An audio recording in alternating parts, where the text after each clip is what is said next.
me coming like an intruder. I give you last a lesson of verbal combat with ill pin maneuvers. Stuff through ya. When the spoon hits the teacup, you wake up. Welcome to my class. Just listen, don't speak. Visualize what you can't see. Call me the rap Bruce Lee. Wing tongue techniques. Let the flow creep like you deep that hasn't eaten for weeks. I've been fast no sleep, but y'all been sleeping on me like hoopers on New York Park benches. Homie, I never left the trenches. Plotting patiently and calm with my ears open listening to these culture vultures, praising worldly sculptures. Man, they wearing skinny jeans and Maybelline. Sipping up so much lean, they dying to reach their dreams. Run around like, hey, Miss Thing. I'm like, hey, yo, son, pass the crown to the king. You dig? Get your hair right, y'all doing it wrong. Boys make the beat, now that's a dope song. Get your game tight, homie, not your team. This is grown man rap. Get your sweet 16. Get your hair right, y'all doing it wrong. The next topic we got to cover is the NBA players' response to the Jacob Blake incident. And honestly, most of my research covers the quote-unquote leader of the NBA, who people are going to listen to and follow. Chris Paul. Most of my resources cover what he did during this incident. Anybody else want to kick this off? I'll kick it off. Think about what Doc Rivers said. Doc Rivers has a white wife. His daddy was a policeman. You need to go look at that. You need to go look at that. Because here's the whole thing. I've seen it. Okay, so my point of it is that encapsulates what did he say? Men are feeling now. It encapsulates what most of us are feeling. And I know where you're trying to go with LeBron. Here's the thing. LeBron. Wait, I haven't said nothing yet. I get it, but you had already threw out hints about that, man. If you got something, you have prefaced what you were about to say. That's how he knows where you're going. And by your words. And then so I can say the same thing about each and every one of you guys. But what I'm saying, I know what y'all gonna say about this. Yes, I should. But LeBron has done nothing but put his money where his mouth is. He's very connected. Yes. He's connected within the inner city. He's gotten so many black people jobs. He's helped out so many people. Yes. He also he's gained a lot of influence. But he also talks to these people and understands their struggle. He understood his own struggle when he grew up, and he hadn't forgot about that struggle. He know that if people did not like Stephen A. still gave a story about being stopped in New York, and like one of the officers was like going off on him, even though his daughter was in the back seat. Stephen A. was talking about it, and then another squad car pulled up, and then when the other squad he talked about his privilege. Yeah, and that's what he was talking about. The other guy knew who he was, and what Stephen A. was saying is that even though, you know what I'm saying, I have the privilege of being Stephen A., I still was scared in that moment. A black man. I was still scared in that moment. You kidding me? And so he was backing up what LeBron was saying. That man worked hard to where he is. That's not a privilege. And he's got privilege. For that. Because he worked. That's right. That's whether he's black or not. When you work hard and you put yourself in the upper echelon whether he's of black power, or not, and people know you, black or not, you're gonna get some kind of privilege. This is what it is. That's right. Yeah. Whether you're black, white, Latino, Asian, you're right. But he still got nigga spray painted on his house. Let's not forget that. He still got what?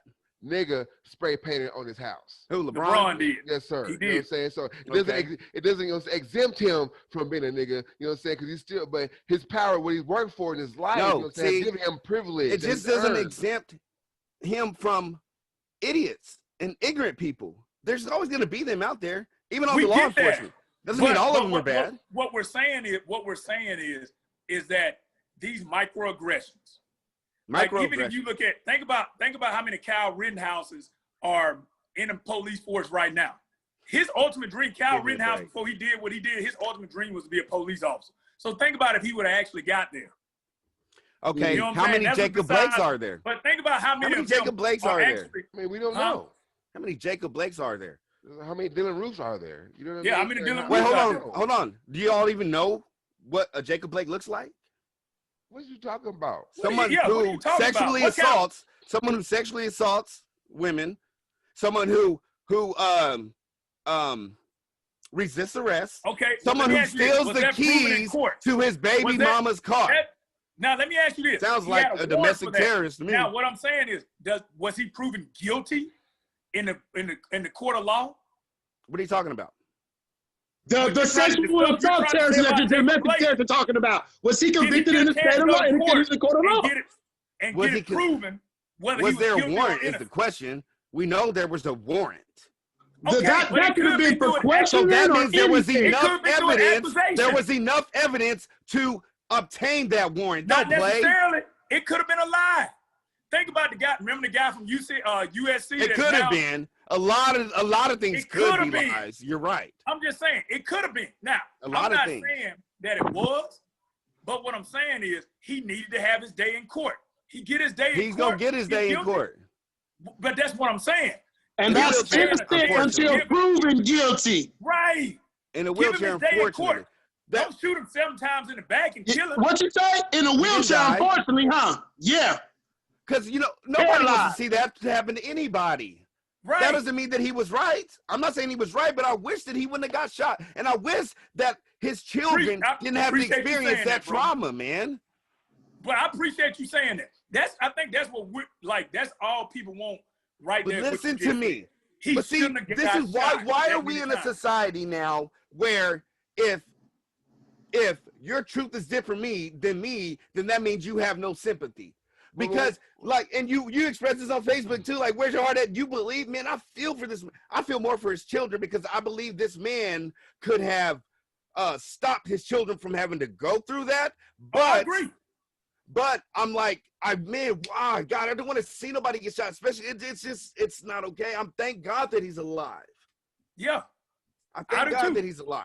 But I wish that we would start and whenever these situations happen, why are we not emphasizing law enforcement? It's like what I'm saying we continue to justify the actions of the people who are in these situations, not knowing that we're creating a state of lawlessness. Nobody justified that. Like, I don't know who justified it. All 3 of you have said he did this. Oh, he did this. He did this. He should. Like, the cops didn't have any choice. These cops, officers have the hardest job, especially in America right now, in this politically, racially charged climate, to try to do their jobs. And the more that people like LeBron James get on TV and say that we're being hunted down, or Doc Rivers says, we love a country that doesn't love me back, but make sure I get my check on Thursday. What does that got to do with him that check for somebody else? Calvin, yeah, they're not giving him that check for free. Time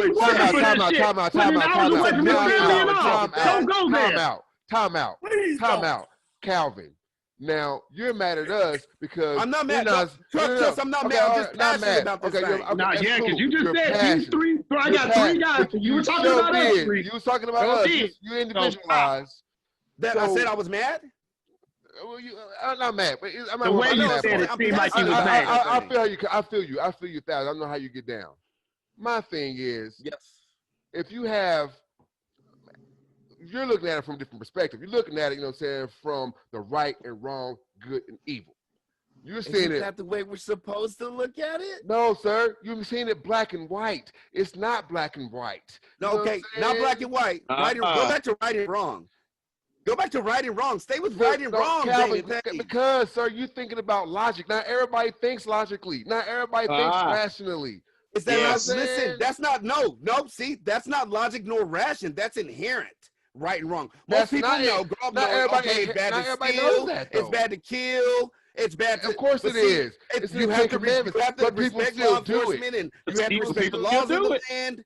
People know these things. I understand these people know these things. You know what I mean? Nobody is saying that Jacob Blake was right or wrong for what he done, on his warrant, on his life, whatever. Or George Floyd was wrong for what he done his previous life. You know what I'm saying? To his own life.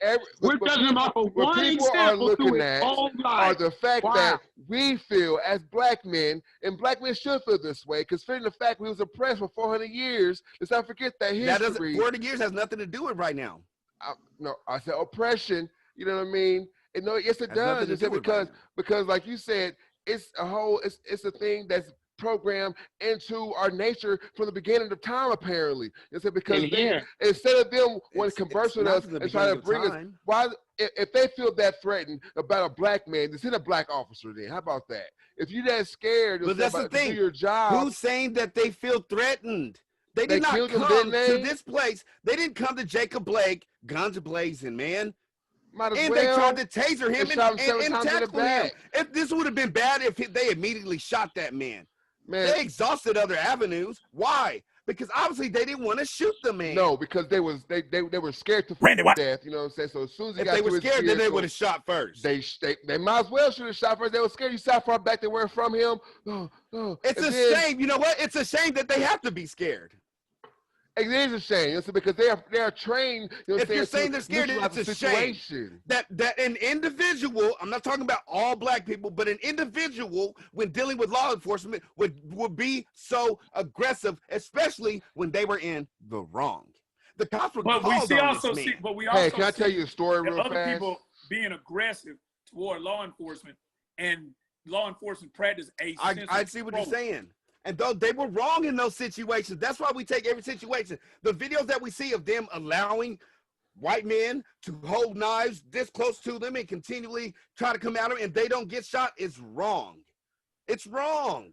Man, and we listen, know that. I ain't gonna listen. My thing is, tell the story, man. If they was okay, the story I have right now is, man, this white lady, you know what I'm saying, she was in Kentucky, right? She's driving, right? These white police officers had this black man, you know what I mean, pulled over. Okay. She pulled over and stayed with the black man to make sure that they did the right thing. Now, you know, if we didn't have a problem with the situation of black men being killed by police, you know what I mean? Do you think people would be that emotional about the situation? Even us. I'm not saying Jacob Blake was right in anything he done. You know what I mean? I'm not saying if he did comply, that this situation wouldn't happen at all. But I'm a firm believer, you know what I'm saying? If you're going to show the one person the same, you know, niceness or kindness, you know what I mean? And the same, you should do it for everybody. It shouldn't be just one individual. It shouldn't be just one race. We shouldn't be looking at sad that Doc Rivers, as old as he is, has to come on TV in tears to tell y'all how the black people as a whole feel. Maybe 17,000 of them don't, but 158,000 of them do. This is my question. With these people and their influence, why are they not coming on TV and said, hey, we want everyone to be calm. We don't want riots because listen, they have done that. Listen, I'm not finished. Even though Jacob Blake was shot, and we all know that he was shot, and we hope that he's not dead. Right. There were things leading up to this incident that he made the bad decisions. He made the bad decisions. And we all nobody's saying that. We are, but none of these people with influence like LeBron James, Doc Rivers with the cameras in the face, and this is what people see. This is what people see. Wait, let me tell you what they have said. They straight up said. Who is they? Who is they? His mama, Jacob Blake's mama. They did. Let's hear it. What they say? You've heard in some of their statements. They have said. I want this. In a lot of those guys' statements that basically being guilty of something does not mean a death sentence. Yeah, exactly. No, it sure doesn't. Because that covers it, right? That covers. That has nothing to do. Yes, that covers it, Calvin. It covers it in A, making sure that everybody knows that he was guilty. Right. Right. That just because you're guilty doesn't mean you have to die. Die for being guilty. Listen, no, of course it doesn't. I understand that covers it in a sense, but they're not saying, they're still not saying, they're not saying the officers, unfortunately, as bad as we hate to see people shot, they were justified in what they did, because they were. Oh, tell me how. There's no Reggie, straight up shooting a man. Big question. If the cops, you telling me how long, are you telling me we want to live in a country where we call people who are supposed to serve and protect, right? But then they come to serve and protect, but then they're like, okay, was that the man that did that to you? Okay, well, he's going to his vehicle. I don't know what he's grabbing over there. I'm not going to pull my gun yet. We shouldn't do. I'm not going to pull my gun. Oh, wait, he has a gun. Wait, is he going to shoot us? And how many times? Wait, don't shoot that innocent lady that I'm supposed to be serving to protect. Let me protect this criminal who went to his vehicle and is not a law-abiding citizen. As a teacher that taught give me a break. Wake up, people. Wait, listen to me. As a teacher that taught in the hood and had to break up fights, I've caught a few punches. You're coming to something. You're coming to kids. Talking about kids. Listen to me. You talking about kids now? Hear me. Hear me out. I want to know on what context we're talking about. Just hear me out. I like talking analogies. You know what I'm saying? You figure this out about me. But all right. So as a teacher, I've taught in the hood a few years. And when I was a teacher, kids get in the fight. I break up the fights. I've caught a few punches. I've had some kids be aggressive with me. Yeah. Now, as a teacher, as a person in authority, when that kid bugging my face and Randy, you better get your hand off me and push me. Can't fight him. Right. That's my point exactly. But I'm see, apprehending. That analogy. I can apprehend the kid, and when that kid do that, I grab him. They may throw a punch. They may cut. So okay, I see what you're saying. What I'm saying. I see what you're saying. Let me make sure I see what you're saying. Okay. The way you want these laws to change is that when law enforcement comes to apprehend somebody, whoever they're apprehending has every right to punch or do whatever to law enforcement without any fear of consequences. That's what you're saying? No. That's what you just said. Randy Watson. No, you're being a smart now. Because it has nothing to do with it. It has nothing to do with it. That is not what I'm saying, bro. Tell me how it relates, Reggie. I'm sorry, I'm lost on the relation. I'm lost on the translation. That as simple as what I'm saying. You gotta show more restraint. Yes. You're called to show more restraint. You're trained that's what Calvin's saying. If they showed any more restraint, they'd be dead. Dead. That's what could have possibly been dead. It's even worse. What really sucks about this, and this is why we all have to get better on every side, law enforcement and citizens, because man, he didn't even have a gun, but they didn't know. And no, in a society where that has to be an option now. He did. That's the problem. No, they automatically. No, that would go for every. That's a good one. That's a good one, Des. If they value their life at all, they have to, because that's unfortunately the society we live in now, and that's why we have to be better. All I'm saying is we need to be better all the way around. Citizens and law enforcement. Here's the thing: any person who gets pulled over by the cops or is in an altercation with the cops, if they walk around their vehicle the same way he does, do they assume he has a gun? If they're white, everybody Mexican, should. Chinese, They or should just assume. He's black, they assume he has a gun. He wasn't. It's not that he just walked around his vehicle.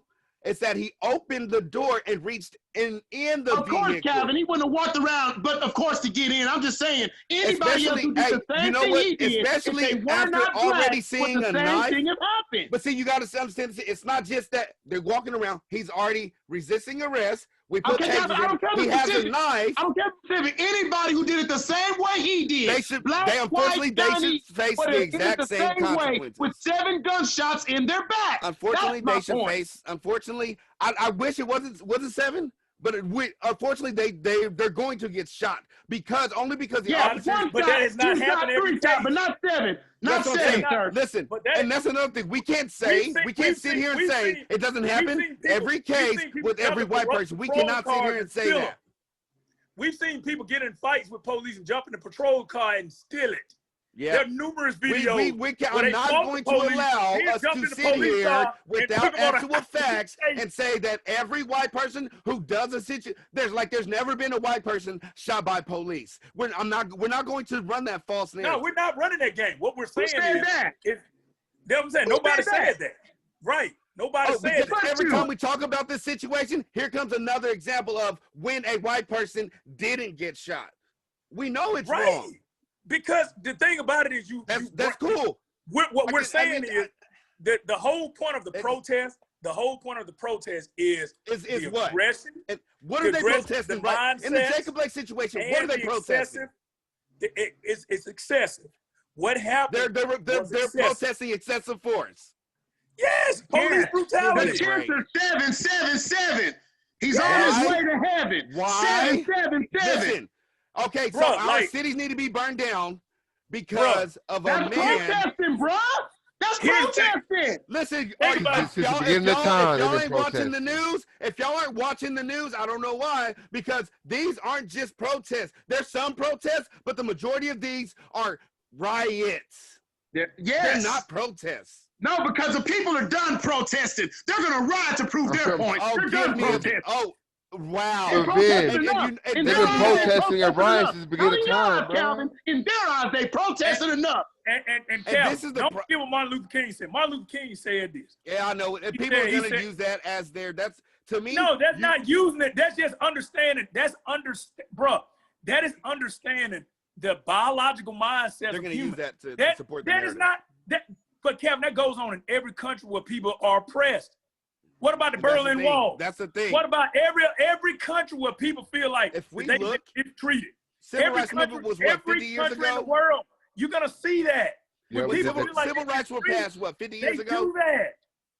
That's 50 human. years, From the time civil rights were passed to Obama was only 50 years. Like we got a black president 50 years, and we were progressing, but somehow we began to believe that we were oppressed and that this country is so bad. What I'm trying to, Calvin, like, what I'm trying to tell you is progress to the highest. What you're saying is, all right, let me explain to you. What you just said is like an example like this. A man can be mentally abusing his wife, but not hitting her, but it's still abuse. Same way here. Okay. We're not, the abuse doesn't look the exact same way as it did 50 years ago. We're not being warned and dogs and stuff like that. Okay. All that you know, KKK is not coming in front of our houses, burning crosses and stuff like that and everything. That is not happening. But it looks different. You know what I'm saying? What does it look like? What does it look like? Because I obviously, I don't see it. He don't see it. So when he's asking that question, y'all got to give examples of what racism looks like. Because he don't know racism. No. Stop. No. You just said that. I know what racism looks like. I know what racism looks like. I need to know what oppression looks like. And what oppression looks like nowadays. And also systemic racism going on in 2020. Give me 3 minutes here. All right, we're gonna first start off. I don't want to hear no redlining. I don't want to hear anything in the past. That's part of it, though. I don't want to hear anything in the past. So what? That's part of it as well.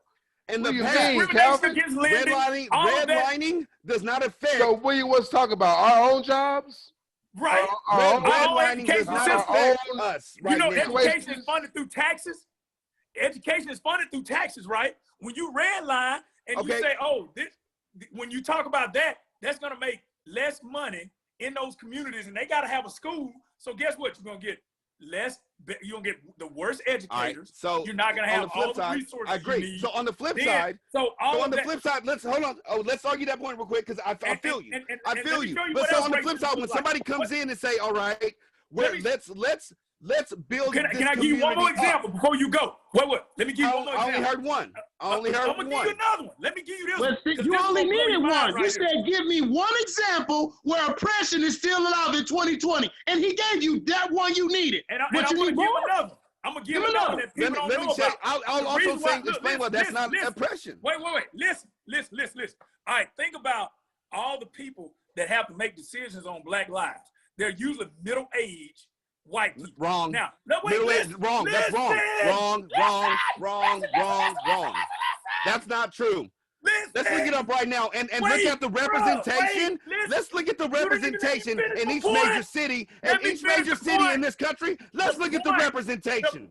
Wait, listen. If you're gonna tell me something, give me the facts. Well, he can because you keep cutting him off. We can stop and argue that right there, but I'm telling you that's not a factual statement. Bruh, if that's not the facts. If you're not gonna you take one part of my statement, which is only 20% of what I'm about to say. You said the decision about Black people was made by middle-aged white men, and that's not true. Listen. All right, just in this White House alone. Okay. When we talk about listen. I'm listening. Word, please. Please let me finish the whole entire statement. Please. All right. Please. Okay. I'm begging. Just let me finish. All right. So in this 4 years right here, out of 178 district courts, Supreme Court justices, and all the other courts, 178 people that have been appointed during this presidency has been middle-aged white people to lead these courts. These are the judges that make the decision on our laws, our Constitution, and all of that. Now, if that's not a problem, is that not systemic racism, where you got 178 people that got the most power in the United States, all middle-aged white people? Come on, man. No, listen. Let me explain why. You're then assuming that every middle-aged white person is racist. I'm not assuming that. What I'm saying is, yeah, you they are. have a lack of knowledge. A lack of knowledge of what? Every business, I work in the business world. Yo, man. Every business, bro. You're gonna get your leadership to reflect the people, the constituents, the employees. You need to have a very diverse leadership. Okay, you're talking to the Supreme Court, Reggie. You got Let's go to the local and state levels. And then, because that's the thing, they all work together. I know. But when you're talking about, Calvin, in a way they work together.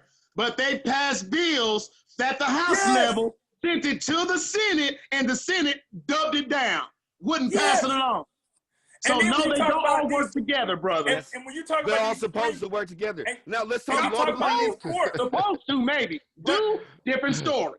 But see, that's not. And that's the thing. Y'all act like they're only working against the black people. If these laws apply for one, they apply for all. Calvin, yes, they should. Rights should apply for all, Calvin. But do they? Do they? Yes. Right. And then the people that in these courts, that the prosecutors, all these people that are in these courts, they're being appointed by middle-aged baby boomers. They're all white, and they're continuing to appoint these people making decisions on other people's lives. You're saying, you just said they're all white. Yes. He just told you the 178 Supreme Court justices, they're all white. 178. They're all District white. Court, Supreme Court. Wait, let me ask you this. How many were white during Obama's presidency? How many were white during Obama's presidency? That's irrelevant to 178. Whoa. How was that irrelevant? Now. How was that irrelevant? So Obama was racist too. So that administration wasn't no good either. According to you. Hold on. No. Let me tell you. Obama had Hispanic women and black people appointed as court justices during his time. He did. That's why Trump changed all that shit. Wait. Or did you say that they weren't all white during Obama's presidency? Yes. They were not all. They were. What was the numbers? I had to go look. It was majority white, wasn't it? It was majority white, right? They were not all white. It's majority though, right? But you know how hard that probably white. Yeah. Do you know how hard Supreme Court nomination process is? Yes, we know that.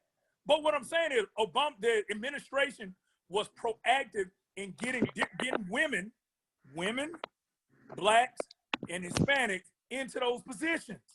Now we look at riddle me this. Let me tell you this. Think about it, bro. 178 people, and majority of them are men. Majority men and majority middle-aged baby boomers. And then you're talking about like, and what I'm saying is that in order, that to me, that is systemic. You're asking somebody that to make decisions about laws. Just because they're white? You're saying just because they're white is systemic. Let me explain. That is reverse racism. No, not reverse. It's just racism. All right, it's just racism. Why would I, as a man, be called like if I'm making a decision about a woman as a man? You know what I'm saying? Like, because you gotta be a woman to make it to really know the mind of a woman. Right. Okay. So you're sitting here saying that, wrong. You have support. You have people who are supporting and getting the word. You have people who are getting you what they need. It's like we can't give people what we need unless we have a woman as president. Women are never actually going to be liberated until we have a woman president. Women need to be heard. And it's the same way with black people. Representation matters. No matter where you at. You're saying the only people that the system has ever helped in the history of this country is middle-aged white men. I'm not saying that. What you're doing. See, that's the problem right there, bro. Like, you take what I say and turn it into what you think is what I'm saying. What you trying to say? That. I'm taking you at your word. Listen to what I'm saying. No, you're taking what I'm saying and you're completely changing the narrative. I do this like that goes on a lot, man. Just listen to exactly what I'm saying. I'm using analogies. You take part of my analogy and you turn it into whatever you want to turn it into. Look, let's do this. So I don't have to turn it into anything. Instead of talking analogies, let's speak straight to the subject. Let's go back to NBA players. This grown man rap, get this sweet 16. You the hair right. Y'all doing the wrong.